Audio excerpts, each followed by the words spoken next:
It's been a while since I've been on and done a video about processing grief, but today is 18 months since my son Aaron died in a car accident last year. And I think it's fitting for me to come on and do another processing grief video just to check in and share where I'm at on my grief journey and how processing grief and what it can be like at 18 months, knowing full well, of course, that grief is different for everybody and people will have their own journeys. So I've done some reflection. I've done some journaling today and yesterday.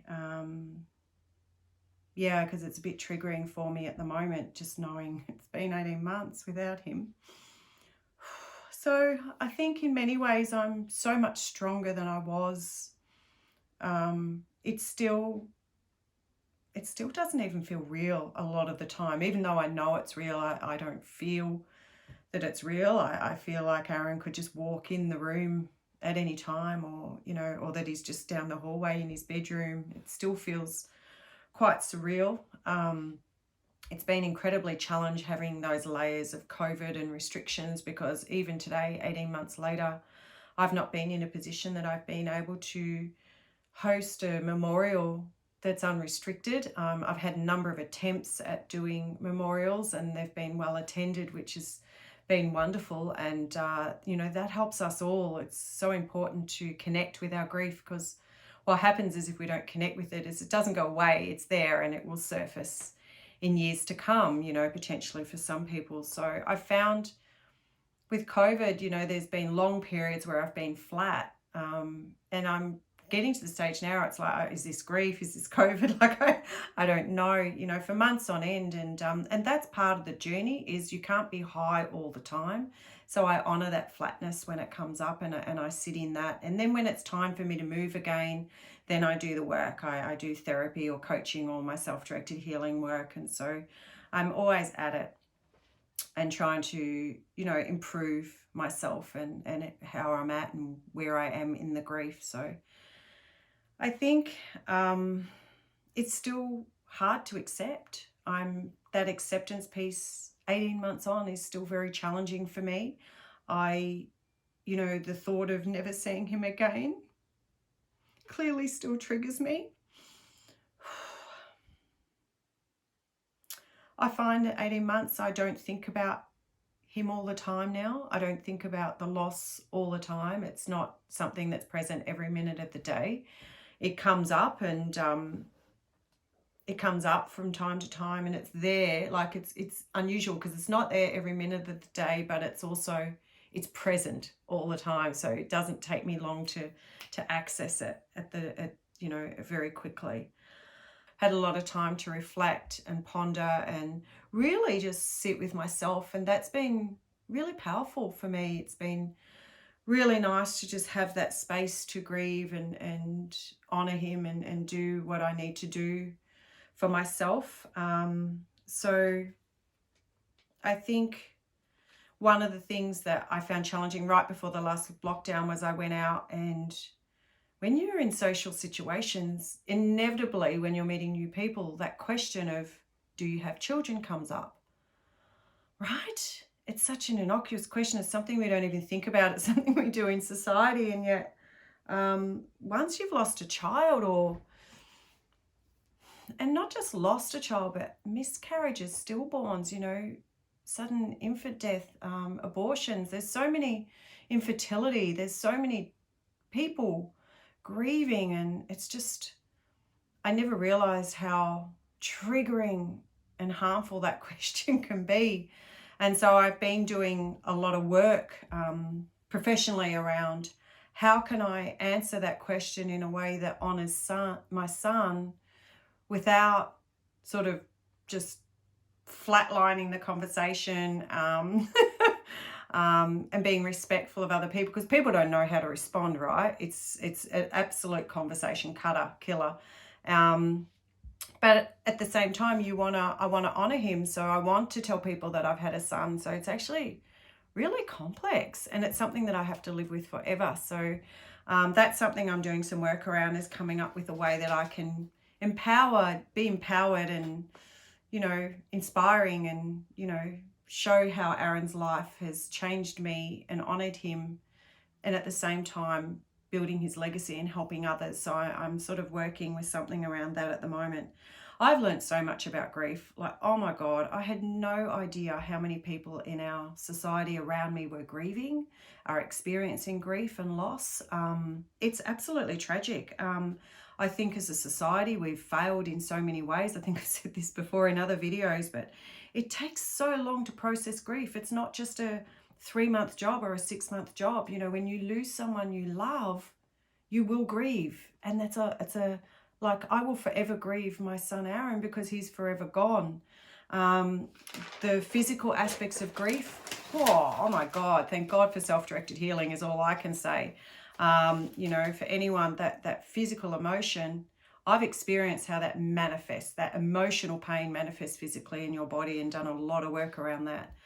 I have organised so that I'm going to have annual tributes on the 3rd of December, which is Aaron's birthday, and also the 14th of March, which I'm now calling Aaron's Tribute Day, where we'll just have sausage sizzles and get-togethers, you know, I mean, restrictions permitting, of course, but that's an annual thing that I would like to invite friends and family, people I don't know, anyone that has a place in their heart for Aaron. I have managed to pack up his bedroom, right? So that's been hard. Over the last couple of months, Adele and I have been working to pack up his room. Yeah, that's been brutal. But I think it's something that I would never have wanted to do. So I've done the work, and I've decided that I don't want to be 10 years down the track and still looking at his room. I've now made a decision to sprinkle Aaron all around the house. So his things are, you know, it's not obvious, but his things are everywhere. And so I feel like he's close to me around the house. I've gone through all his things now. I've had to do a lot of healing, a lot of therapy, and the self-directed healing and the coaching. And I've been, you know, incredibly privileged to be supported by, you know, world experts. So I feel very lucky in that way, and I'm working very hard to learn more and understand grief so that I can share this with other people who are grieving. I'm doing a grief educator certificate at the moment with David Kessler. I'm doing a supporting grief, engaging in grief program with Monash as well at the moment. It's pretty hectic. So, you know, there'll be more coming in that space soon.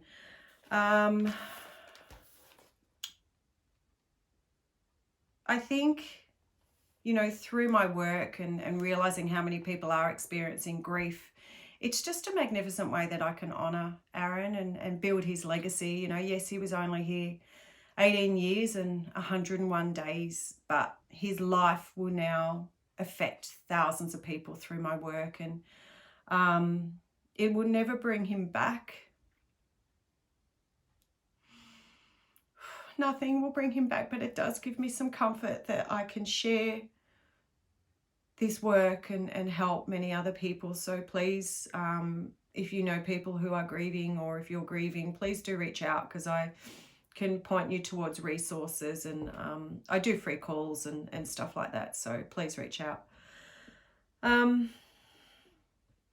do worry about Adele, of course, as a parent. I really worry about Adele, and she's coping incredibly well, by the way, for anyone wondering. But this leaves such a massive hole in her life that she has to live with forever. So I'm so incredibly proud of her, but as a mother, I will always worry. I find I catastrophize a lot more than I used to. I never used to catastrophize at all, but now I do. You know, Mum recently went in hospital, and I have a lot of fear around losing people.